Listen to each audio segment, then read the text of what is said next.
dit le Ari Akadosh. C'est Shara Kavanot, Drush Zain. C'est le secret, Sod Kiat HaShofar. Quel est le secret du shofar? Il vient du Maroc, de Rabbi Amram Ben Deora. Qu'est-ce qu'il explique? Il dit comme ça. Qui est le shofar? Qui est l'être qui souffle le shofar? Qui est la bouche du shofar? Et quel est le son qui va sortir du shofar? Ça veut dire que le shofar, l'être du shofar qui souffle, la bouche qui se colle et le son qui sort, chacun a une explication. C'est pour ça que on a choisi le shofar pour réveiller quelque chose dans le cœur de l'être humain. Je vais faire une petite parenthèse dans les paroles du Ari Kadosh et je vais vous raconter une histoire très émouvante du shofar. Alors on va souffler et on va voir qu'est-ce qui se passe.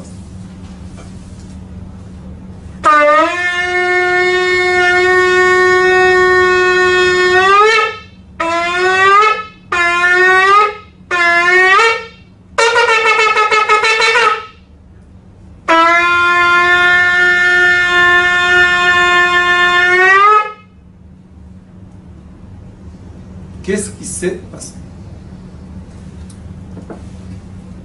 On va raconter une histoire. Premièrement, il faut savoir que le mois de Elul, maintenant on est au mois Elul, il faut entendre beaucoup le shofar. Pourquoi? Préparatif. La question est, qu'est-ce qui se passe au mois de Elul, qu'on n'a pas toute l'année, que maintenant le son du shofar doit être entendu par les êtres humains? Il est écrit, Ani le dodi vedodi li yarad dodi legano. Qu'est-ce que ça veut dire? La présence divine descend dans ce monde. Maintenant, d'après ce qu'on a étudié sur le tableau, qu'est-ce que ça veut dire que la présence divine qui est relative à quoi? À la lumière. Qu'est-ce que ça veut dire qu'elle descend? Le mouvement, qu'est-ce qu'il crée? Pourquoi est-ce que vous dites que la présence divine elle est relative à la lumière? Parce que la présence divine c'est de la lumière. Akadosh Baruch Hu, c'est de la lumière. Or en Sof. Quand je veux dire Akadosh Baruch Hu, on ne peut pas dire que ça a une forme ou que ça ressemble à quelque chose. C'est une lumière qui est simple, très très simple. C'est l'origine de toutes les formes de lumière qui existent, qui deviennent l'action ou le matériel concret. Alors quand la lumière descend, qu'est-ce qu'elle fait? Elle bouge. Oui, elle fait des mouvements, elle fait des vibrations, elle bouge, elle fait mouvement, bouger le cœur, vitesse, éclat et un son. Donc, l'expression de la présence divine est quoi? Un son. Maintenant, on va se poser la question, quel son? D'accord? Parce qu'il y a l'influence de la kavana de la personne. Mais c'est un son quand même, voilà. Oui, mais elle peut être modifiée suivant. Oui, mais il y a le son. Le son, quand moi je souffle le shofar, le son est mon cœur ou le son est le shofar? Moi je dis qu'il est les deux, parce que... C'est les deux. Oui. Mais on va étudier dans le Ari Kadosh qui va expliquer. Celui qui souffle le shofar, au moment qu'il souffle, qu'est-ce qu'il fait? Il ne parle pas. Il ne fait pas de musique. Tout. Non. Il souffle. C'est un kinor qui... Donc, je suggère rien qu'un tinor. De quoi? De lumière. Vous allez voir comment c'est écrit, magnifique. Et cette lumière-là sort en vapeur, devient la vapeur qui passe par le shofar. Et maintenant, c'est qui la bouche? Est-ce que moi, je suis la bouche? Ou lui devient la bouche? Vous êtes la continuité. C'est lui la continuité de ma bouche. Donc, ma bouche est là maintenant. Le shofar est l'histoire d'Avraham Avinu. Il faut savoir premièrement l'histoire d'Avraham Avinu. Qu'est-ce qui s'est passé? Avraham Avinu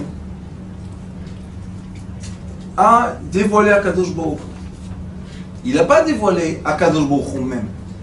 Qu'est-ce qu'a fait Avraham Avinu? Il était le premier chercheur du monde. C'était le premier scientifique. il y a le livre Sefer Yetzira qui explique. Et ce scientifique-là a posé beaucoup de questions.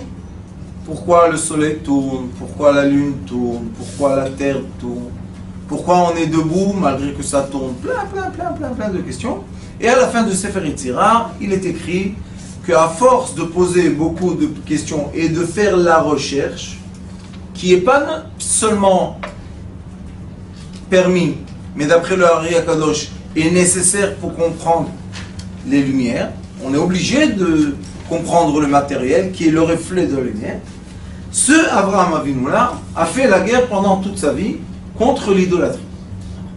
Mais l'idolâtrie de l'époque d'Abraham Avinu était quoi? Sacrifier son premier-né. Il brûlait le premier-né qui naissait, il grandissait un peu et il le brûlait. C'est fou ça quand même. Hein. C'était le sacrifice. Jusqu'aujourd'hui, il y a des endroits que c'est leur façon de... Et Abraham Avinu, qui a tellement lutté contre ça, un jour, Akadosh Baruch Hu lui dit, Abraham Avinu, prends ton fils, celui que tu aimes, ton aîné de Sarah et Menon, et monte-le à Har HaMoria, et lui, il va voir ce qu'il faut faire là-bas. Bon, qu'est-ce qu'il a fait Abraham Avinu? Il a pris son premier fils, qui l'aimait. C'était qui? Ishmaël de Hagar, Yitzhak de Sarah, et Eliezer. Eliezer était l'esclave d'Abraham Avinu. Les trois, avec Abraham Avinu, sont partis. Faire quoi? Il ne savait pas. Il lui a dit, prends avec toi, Machelet, c'est ce qu'on égorge, avec, prends du bois, prends du feu, et marche. Il a dit, quand tu verras sur la montagne une lumière, tu vas poser la question à ceux qui sont avec toi. Celui qui va voir la lumière, tu montes avec lui. Qu'est-ce qu'il a fait Abraham Avinu? Il leur a montré la montagne. Il leur a dit, est-ce que vous voyez quelque chose? Il y a Eliezer, n'empêche qu'il était l'élève très fort d'Abraham Avinu, n'a rien vu. Ishmaël, qui était le fils d'Abraham Avinu, n'a rien vu. Yitzhak a vu. Qu'est-ce qu'il a vu? Il a vu une lumière, un feu descendre. Al-Har HaMoria. C'est quoi Moria? Pourquoi on l'appelle Moria? Parce que Moria, c'est une odeur. C'est de l'odorat. Il y avait un odorat spécial. Réach. Moria. Mort. Mort, parfum. Mort ou Ktsiya, Shibol et Ner, c'est un parfum. On l'appelle la montagne parfumée. Pourquoi? Parce que là-bas, après les Kohanim faisaient les épices et tout ce qu'on sacrifiait montait une fumée d'épices en haut vers les cieux. Et il est écrit dans Zohar Kadosh que cette odeur-là, c'est la chose qu'Akadosh Baruch Hu aime le plus. Très bien. Alors il monte Abraham Avinu avec son fils Yitzhak. Et maintenant, il lui dit, construis un hôtel. Yitzhak Avinu dit à son père, papa, comme je suis plus jeune que toi, je peux, chas v'chalila, essayer de résister et te tuer à toi. Comme il est écrit, Akam l'orgecha, Ashkem l'orgo. Si quelqu'un vient te tuer, renverse-le et tue-le toi, d'accord? Et Yitzhak Avinu lui a dit, papa, attache-moi. Maintenant, on est les jours de Slichot, on est les jours de Slichot. Et dans un des paragraphes des Slichot, il y a toute l'histoire, comment Abraham Avinu a sacrifié son fils. Et Yitzhak Avinu dit à Abraham Avinu, il lui dit, papa, non seulement toi tu veux me sacrifier, mais je vais te dire une plus grande raison. Il dit quoi? Il lui dit, moi je veux être sacrifié. C'est à moi cette mitzvah, c'est pas à toi cette mitzvah. C'est pour ça que pour Rosh Hashanah, dans la prière, qu'est-ce qu'on dit beaucoup? Zechor lanu akedato shel Yitzhak. Ce jour-là, qui est un moment de jugement, rappelle-toi comment notre patriarche Yitzhak s'est sacrifié pour toi. On dit aussi, rappelle-toi de la cendre d'Yitzhak. Ça veut dire que Yitzhak a été sacrifié. Il a été égorgé. Non. On nous raconte tout le raconte. Moi j'ai entendu tout chef ça. Je sais. Mais quand on prie, on étudie, on sait la vérité. Il a été égorgé. Il a été escendré. Tout ce qui était l'idolâtrie interdite. Abraham Avinu a fait exactement ce qui est interdit, mais ce qui a été ordonné. Et maintenant, je vais vous poser une question. Écoutez, question. Abraham Avinu maintenant est entre l'action d'avoir brûlé qui? Son descendant, puisqu'il a dit avant à Kadosh Baruch Hu, Bameda Kirachena, dis-moi la preuve que vraiment j'aurai des descendants. Il lui dit, tu auras un fils de Sarah. Il a dit, Aval Sarah ena yoledet. J'ai regardé dans les étoiles et j'ai vu d'après toutes les sagesses, quand vous savez, on va chez le médecin, d'après toutes les analyses, vous n'aurez jamais un enfant. J'en ai moi des comme ça plein d'enfants. Genre, non, j'ai un enfant. Mais c'est toi, tu as le droit de dire ça. Mais il y a aussi la lumière qui décide les choses. Alors il lui a dit à Kadosh Baruch Hu, Avraham, sors des limites matérielles et monte en haut. Et tu verras qu'en haut, il y a le commencement dans la lumière, il y a le début de tes descendants. Maintenant regardez. Est-ce que Yitzhak est venu au monde? Oui. À quel âge il a pris là-bas? 37 ans. C'est pas que tout de suite quand il est né, il a dit c'est fini. 37 ans, il a aimé son fils. Il l'a égorgé. Et maintenant, il est devant un autel. Son fils, qui est sa descendance, avec les yeux d'un être humain, n'existe plus. C'est pas que Yitzhak avait un enfant et il a laissé un petit enfant. Pas encore. Il s'est marié après toute cette histoire-là. Maintenant, Abraham Avinu est entre les deux. Entre l'amour parfait qu'il a vis-à-vis de Dieu, c'est pour ça qu'on appelle Abraham Oavi, toute la descendance du peuple d'Israël, c'est une descendance d'amour et non pas une descendance de rigueur, il faut savoir ça. Et cette descendance-là, il aime aussi, puisque Akadosh Baruch Hu lui dit Asher Ahavta, je veux le fils que tu aimes, Yitzhak. Et qu'est-ce qu'il fait maintenant? Chaque père ou mère normal, humain, qu'est-ce qu'ils auraient fait? Ils auraient pleuré le fils qu'ils ont égorgé. Sentiment complètement humain. Mais s'il pleure qu'il a égorgé le fils, ça veut dire qu'il n'a pas fait la volonté divine.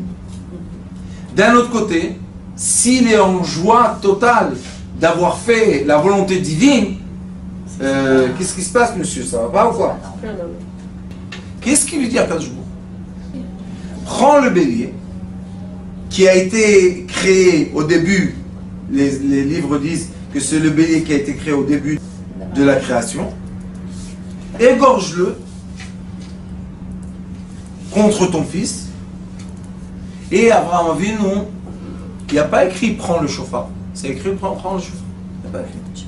Abraham Avinu a pris le chauffard, la corde, et il a soufflé dans la corde. Maintenant, qu'est-ce qui est sorti de là? Souffle de la vie. Non, ton ressenti, C'est sentiment de son cœur. Le vrai sentiment d'Abraham Avinu. C'est pourquoi qu'on souffre comme ça. Tkia contre un cri. Ça réveille quoi? Des souvenirs. Ça réveille le souvenir De la douleur. du cri, qui est quoi? Le cri est... C'est une délivrance, il l'a pas tué. Parce que... Non! Parce que maintenant, ça lui fait une douleur énorme d'avoir tué son fils. Mais il l'a tué ou il l'a pas tué? Tué. Vous avez dit qu'il a tué l'agneau à la Non, place. après. L'agneau et son fils. Pas la Pour qu'on son fils Alors, puisse revivre. Regardez, c'est simple. revivre. Descendre, mais quand on n'a pas été descendu, on laisse un Comment Dieu peut te demander? C'est ça. Dieu, il la descend. Eh bien, c'est ce que j'ai posé la question tout à l'heure. Comment Dieu... Comment est-ce possible qu'Abraham Avinu, toute sa vie, a lutté contre ça, et à la fin, lui-même, il le fait? Bah ouais, c'est ça. C'est pour ça qu'Abraham Avinu, au moment de Rosh Hashanah, il a déchiré complètement ses sentiments. Quoi? Tu me fais travailler 137 ans contre l'idolâtrie, à la fin, c'est moi qui fais l'idolâtrie, alors qu'est-ce que tu veux chez moi? C'est une contradiction énorme. Ça, c'est quoi? Il lui a complètement Il a ouvert, mis- il lui a ouvert la pensée de passer à une autre dimension. C'est pour ça qu'il appelle Oavi. Regardez ce qu'il fait. Et Abraham Avinu prend une corde et il crie. Maintenant, s'il aurait crié avec sa voix, qu'est-ce que ça voulait dire? C'est ou bien Que Akadosh Baruch Hu, tu m'as fait souffrir. Mais si tu crois en Dieu, est-ce qu'il te fait souffrir? Non. Alors tu souffres ou tu ne souffres pas? Ça, c'est l'intermédiaire entre la vérité de l'être humain et la vérité divine. magnifique. C'est pour ça que dans nous, ça réveille, des sentiments très anciens. Je vous ai déjà dit que l'oxygène qui a été pénétré dans notre corps d'une façon déformée, qui veut dire quand j'ai été vexé, quand j'ai une souffrance, quand j'ai pleuré, il y a de l'oxygène qui s'est coincé dans des membres. C'est pour ça qu'on a l'oxydation qui est le début des maladies. D'accord? Qu'est-ce qui s'est passé? On doit dégager ça. La chaleur là qui est dans notre corps, cœur, si on ne va pas la dégager, le cœur va mourir. La preuve qu'Abraham a vécu après. Il a vu le mariage de Yitzhak. Comment est-ce possible? Il a vu son fils mourir. Vous voulez? Écoutez. Après d'avoir crié, c'est Tkia. Est-ce qu'il y a un son? Non. Donc c'est délivrer de son corps la douleur qui emmène au cri et ne pas crier. C'est le son Le son du chauffeur. du chauffard. Ah, C'est une manière de pas crier.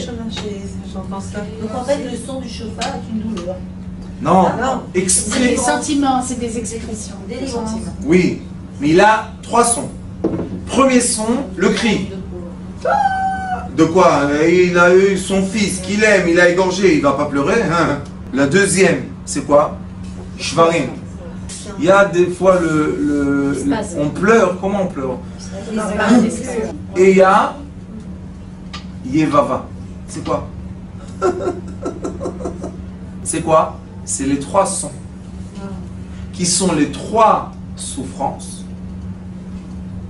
qui existent dans le cœur de l'être humain.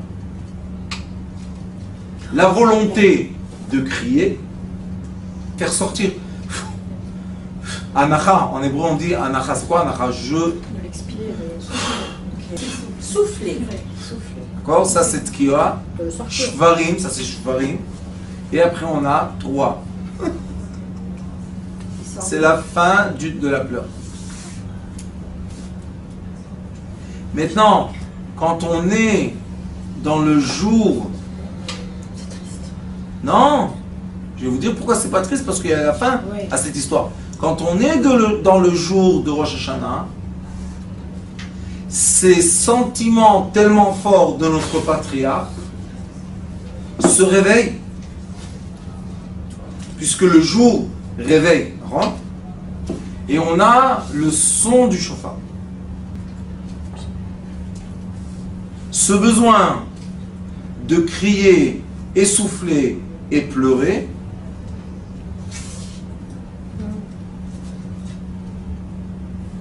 toutes les douleurs qu'on accumule. En fait, c'est expier toutes les douleurs. Ah, Comme ça, on ressort. Nettoyer. nah. C'est pour ça qu'après on peut rentrer à quoi? On peut rentrer à Yom Kippour propre. Ça c'est première histoire. Je veux juste finir l'histoire pour qu'on ne reste pas au milieu. Abraham Avinu, quand il retourne de la montagne des épices, des odeurs, l'ange du mal a déjà été chez Sarah, il lui a rien dit. Il lui a juste montré une goutte de sang sur une épée. Elle a compris que son fils a été tué et son chagrin emmène Sarah à mourir. Et là, on entend que Abraham Avinu, il est parti pleurer Sarah. Cette fois-ci, il peut pleurer. Pourquoi, quand son fils meurt, il ne peut pas pleurer? Il n'y a pas écrit Vaïvke Abraham et Yitzhak. C'est pas écrit. Et la volonté volonté d'Hachem, ouais. Mais quand c'était la mort de Sarah qui a été causée par le mal, par le mauvais penchant, là, Abraham Avinu pleure. Ok? Les vakot et Sarah, il était pris dans le passouk, il est parti pleurer Sarah.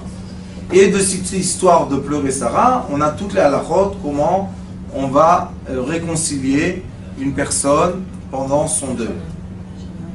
Aussi là-bas, il y a 3 étapes. Il y a le moment que la personne enterre son proche et il pleure, c'est le cri. Dans la Torah, et non pas par hasard, vous savez qu'il y a 7 cycles d'atomes, 7 cycles d'électrons.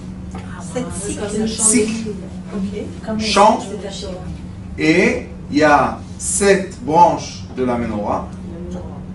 Et nous avons 7 proches qu'on doit être en deuil sur eux. C'est quoi? J'ai pas compris. On a 7 proches, ça s'appelle Sheva Krovim, pour lesquels on porte le qu'on porte le deuil. C'est qui? 2 parents, frères et sœurs, fille et fils, et sa femme, mari ou ou son mari. D'accord? On a 2 parents, frères et sœurs, fils et filles, et au milieu, on a ou la femme, l'homme, ou l'homme, la femme. Ça veut dire quoi? Que l'enterrement vibre 7 personnes autour de lui. C'est eux qui doivent prendre le deuil, porter le deuil. Et chacun, d'après son approchement, porte le temps du deuil, vous savez. Oui. Si c'est un enfant sur ses parents, c'est un an entier, 11 mois. Si c'est sur sa femme, C'est un mois. comment? 30 jours. Les frères et sœurs, 30 jours. Pareil. Frères et sœurs, 30 C'est jours. pas un an. 30 jours. Ah oui? Non, Frères et sœurs, que les 30 parents, jours. ah non. Seulement les parents, non? Mais on voit que plus on s'éloigne de soi-même, et plus le temps est raccourci. Ça veut dire que aussi les cycles de tristesse et de deuil changent. Et pendant qu'on va réconcilier les personnes qui sont en deuil, ils ont 3 étapes comme le chauffard. Ils ont le moment ou le jour de l'enterrement, qui crie, c'est Tkia. Après, il y a 3 Shalosh Yamim Lefki. Et après, on a les 7 jours de deuil. Que la personne, c'est la fin de Ce qui lui reste. ce qui reste de De pleurer. l'énergie. Ouais, on a déjà 3 jours avant les 7 jours de deuil. Non, dans les 7 jours, Ah, dans les 7 on a le jours. premier jour, D'accord.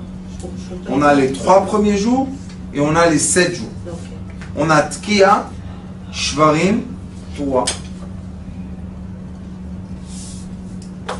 Et la personne, comme on sait que tout est d'Akadosh Baruch Hu, alors on ne peut pas dire oh, un malheur qu'il est décédé, puisque c'est la volonté divine, il est décédé, qu'est-ce qu'on fait? Alors on se comporte comme le chauffard. D'accord? Alors le chauffard, c'est le jour du jugement, mais nous, on a la force, grâce au chauffard, de prendre la lumière rigueur et la transformer en lumière miséricorde. Dès que j'ai dégagé de mon cœur tous les souffles, tout l'air qui était dedans coincé, et maintenant j'ai vidé mon cœur, je suis zen ou je suis perturbé? L'idée, Je suis zen. Quand je suis zen, je peux dire aujourd'hui c'est le début de tout. Im kebanim, im keavadim. je suis ou l'esclave ou le fils. Im kebanim, rachmenu kerachem aval banim. Et la pitié de nous, comme un père a la pitié de ses enfants. Le jour du jugement. Im ka'avadim. Et si on n'a pas encore le sentiment d'être tes enfants, le chauffard n'a pas encore bien pénétré notre cœur, qu'il soit vide pour qu'on ressente qu'on est les enfants d'Hachem. Parce que toutes les créations sont les enfants d'Akadosh Baruch Hu, puisqu'on est quoi? On est la conséquence de lumière. Donc on est tous les créations de la lumière. Im ka'avadim, enenu lecha teluyot. Ça veut dire quoi? On t'attend. On espère avoir un bon jugement. Vous comprenez la différence? Alors Avraham Avinu, après qu'il a fini le deuil sur sa femme Sarah, il retourne à Beersheba, chez Agar, et il dit à Eliezer Eved Avraham, il lui dit, écoute, va chercher une fille pour marier mon fils Yitzhak. Il est mort. Alors, attends. La même réflexion Eliezer a eu. Eliezer se dit, Avraham Avinu, on commence à vieillir. Hein? Il a perdu son fils et sa femme en un jour, un peu difficile. Il est en choc. Qu'est-ce qu'il a le pauvre? Bon, tu veux. Alors il dit, tu sais quoi? Bon, qu'est-ce que tu veux que je fasse? Elle est comme ça, va là-bas, là-bas, là-bas. Il n'y a pas de problème. Vous savez qu'est-ce que fait Eliezer? Il prend tout ce que Abraham lui donne, les chameaux, l'or, tout ce que. Il sort dehors de la ville et il dit à Kadosh Baruch Hu, regarde, si ça se passe aujourd'hui, maintenant, il n'y a pas de problème, je suis dans l'histoire. Mais si ça prend plus que maintenant, si tu veux que chez moi, je vais aller emmener une fille à quelqu'un qui est mort, qu'est-ce que c'est cette histoire-là? Et il a eu un miracle. Le même jour, il est écrit qu'il était arrivé chez Lavan, chez Bethuel. Et vous savez qu'est-ce qu'il est écrit là-bas, chez le commentateur? Que les chameaux de Eliezer étaient dans l'air. Il a fait Kfitadader comme un avion. Whoop, il est venu. Et il lui dit, tu as une fille, oui, je lui donne, il n'y a pas de problème. Il leur a dit, ou elle vient avec moi maintenant, ou je la veux pas. Pourquoi tu es pressé? Laisse-nous maintenant. Pourquoi? Il a dit à Kadosh Baruch Hu, le Tnaï c'est que ça se passe aujourd'hui. En 24 heures, je finis toute l'histoire. Maintenant, il retourne. Il y a Madame Rivka sur le chameau, avec ses méchartot. Il y a Eliezer Eved Avraham. Je t'embarque chameau là, tout le monde retourne. Mais lui, il se dit, qu'est-ce que je vais lui dire à cette jeune fille? Où il est son mari? Question ou pas question? Dans l'écriture, il est écrit comme ça. Rivka pose la question à Eliezer. Qui est l'homme là-bas dans le champ? Ça veut dire que Rivka, avec sa tmimout, avec sa innocence, mais aussi, il y a écrit que Rivka, là-bas, Bethuel, pourquoi on l'appelle comme ça? Parce qu'il ne faisait pas du bien aux jeunes filles là-bas. Mais elle était bien. Alors elle a les yeux, et qu'est-ce qu'elle dit, elle? Est-ce que c'est qui est le monsieur là-bas? Rivka, t'as pas vu plein de monsieur, tu es passé dans le désert, quoi? Celui-là seulement tu le vois. Parce que Rivka, avec sa volonté, a créé la renaissance de Yitzhak. Et il est écrit, pourquoi Sadeh? Regardez Rashi. Ba Yitzhak me Gan Eden. Il est revenu du Gan Eden encore physique. Et qu'est-ce qui s'est passé? Rivka et Yitzhak s'approchent de la tente de Sarah et Menou. Sarah est plus là, il n'y a pas de problème. Mais quand Rivka revient avec Yitzhak, ils vont se marier, non? Vous savez qu'est-ce qui se passe? Tous les miracles qu'il y avait dans la tente de Sarah et Menou reviennent. Grâce à qui? Et Sarah est revenue? Non? Non. Grâce à l'union des deux. Ouais, bah oui. Rivka. Et Rivka a fait... C'était une enfant, non? Oui, à 3 ans. Et Rivka a fait que son amour et sa volonté d'être une partie des descendances du peuple d'Avraham Avinu, on voit Yitzhak qui revient encore, on voit que dans la tente revient la Shrina, revient le petit nuage, il y avait des lumières, il y avait plein de signes de Sarah et Menou. Ça veut dire que Rivka a ramené la Shrina chez Abraham. Alors maintenant on va se poser une question. C'est la question la plus belle à mon avis dans la Torah. Est-ce que quand Akadosh Baruch Hu a promis, peut-être 40 ans avant, à Abraham Avinu, qu'il aura des descendances de son fils, le fils de Sarah, avant qu'il ait né Yitzhak. Il a tenu sa parole. Maintenant, d'après ce qu'on voit dans le monde physique, rien du tout. Mais est-ce que ça a été dans le monde des Lumières? Ça a été vrai ou pas dans le monde des Lumières? Et à la fin, le monde physique est le reflet du monde des Lumières. C'est pour ça que tout est possible. Et ça, c'est l'espoir qu'on a chacun de nous, dans nous, que malgré tout, tout peut recommencer.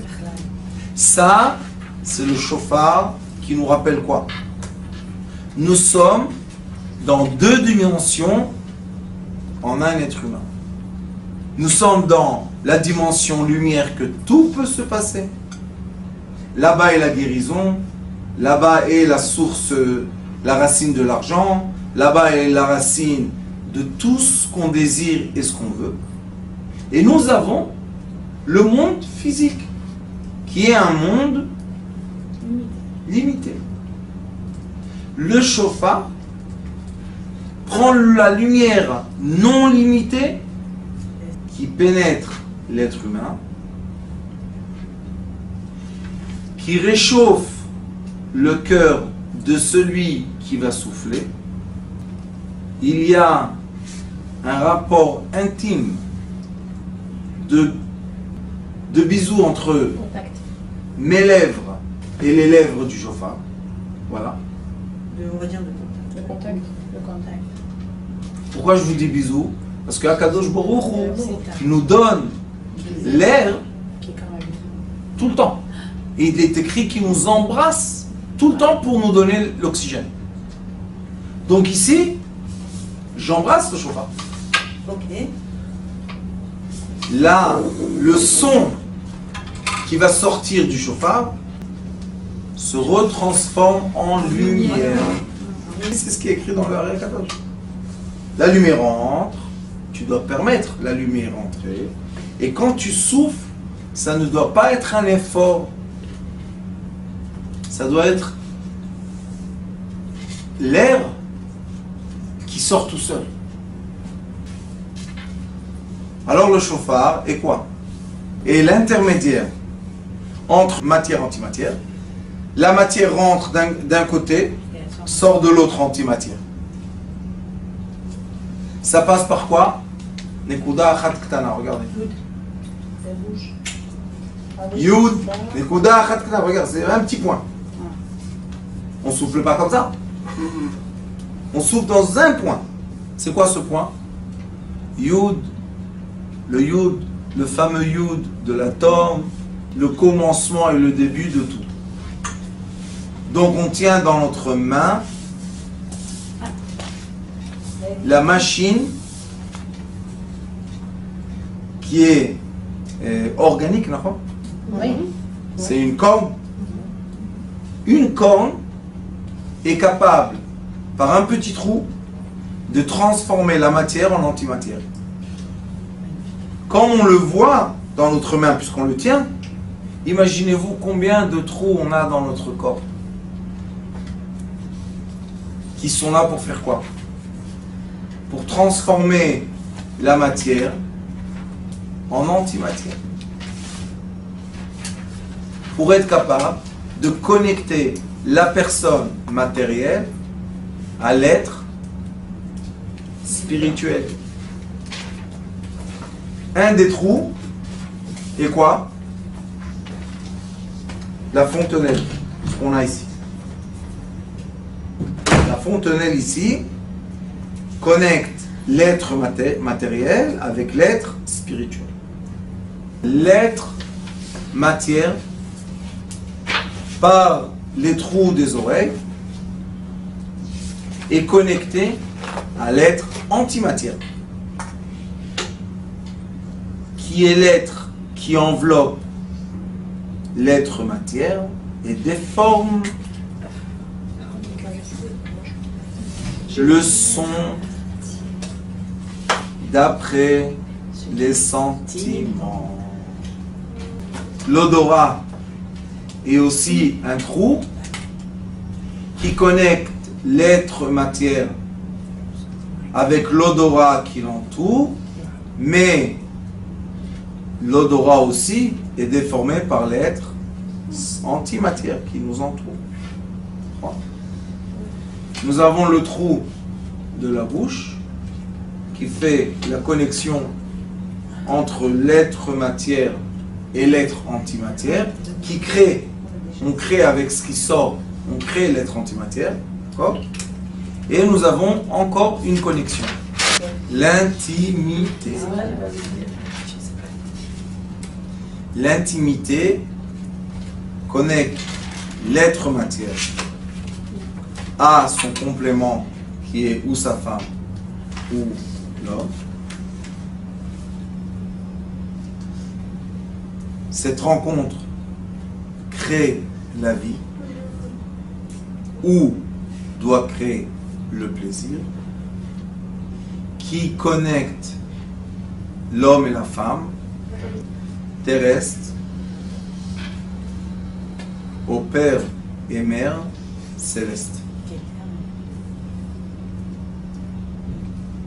Au Père et Mère Céleste. Abba, Ima, J'ai compris, mais Ima, Céleste. c'est les trois sphirotes célestes.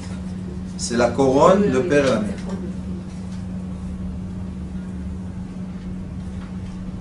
Et nous avons aussi les déchets qui sortent du corps, qui connectent aussi l'homme terrestre à l'homme céleste. Comment?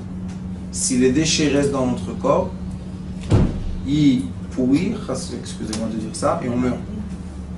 Alors on doit tout le temps avoir le corps propre. Alors, Baruch Hashem, quand on peut, nous on aime beaucoup le jeûne. Quand on peut.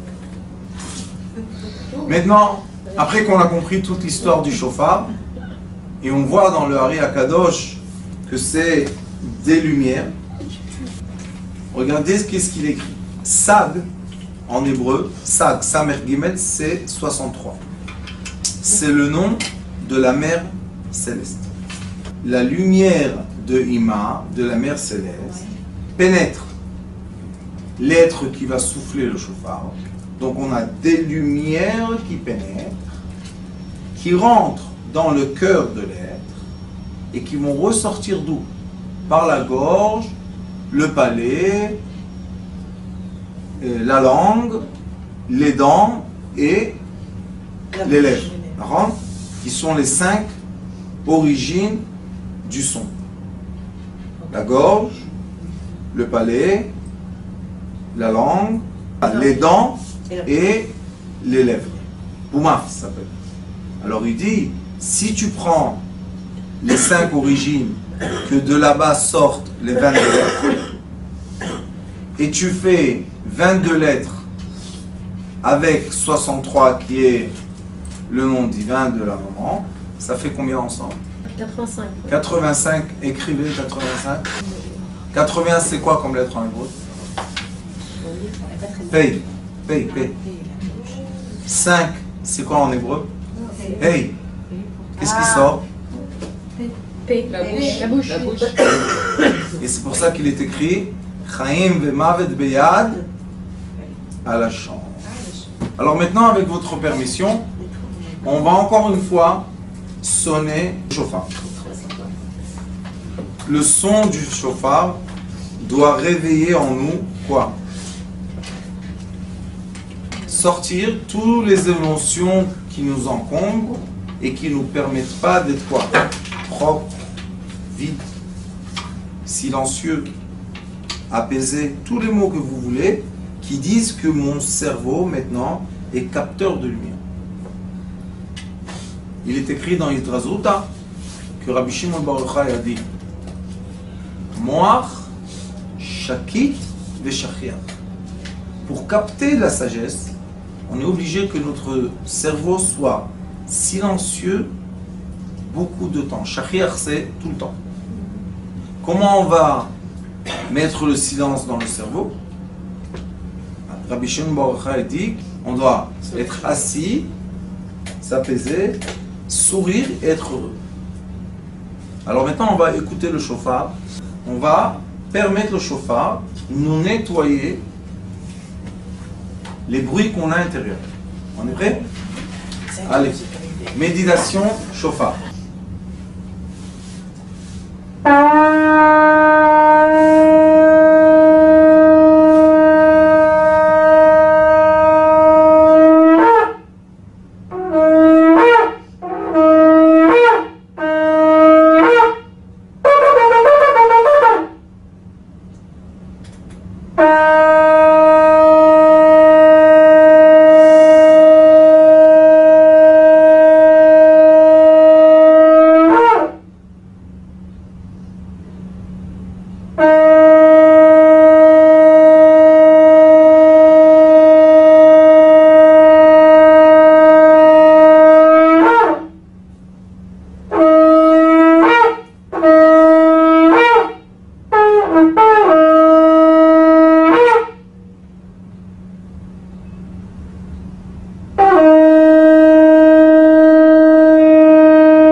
Maintenant, c'est détecter notre lumière et en profiter au maximum.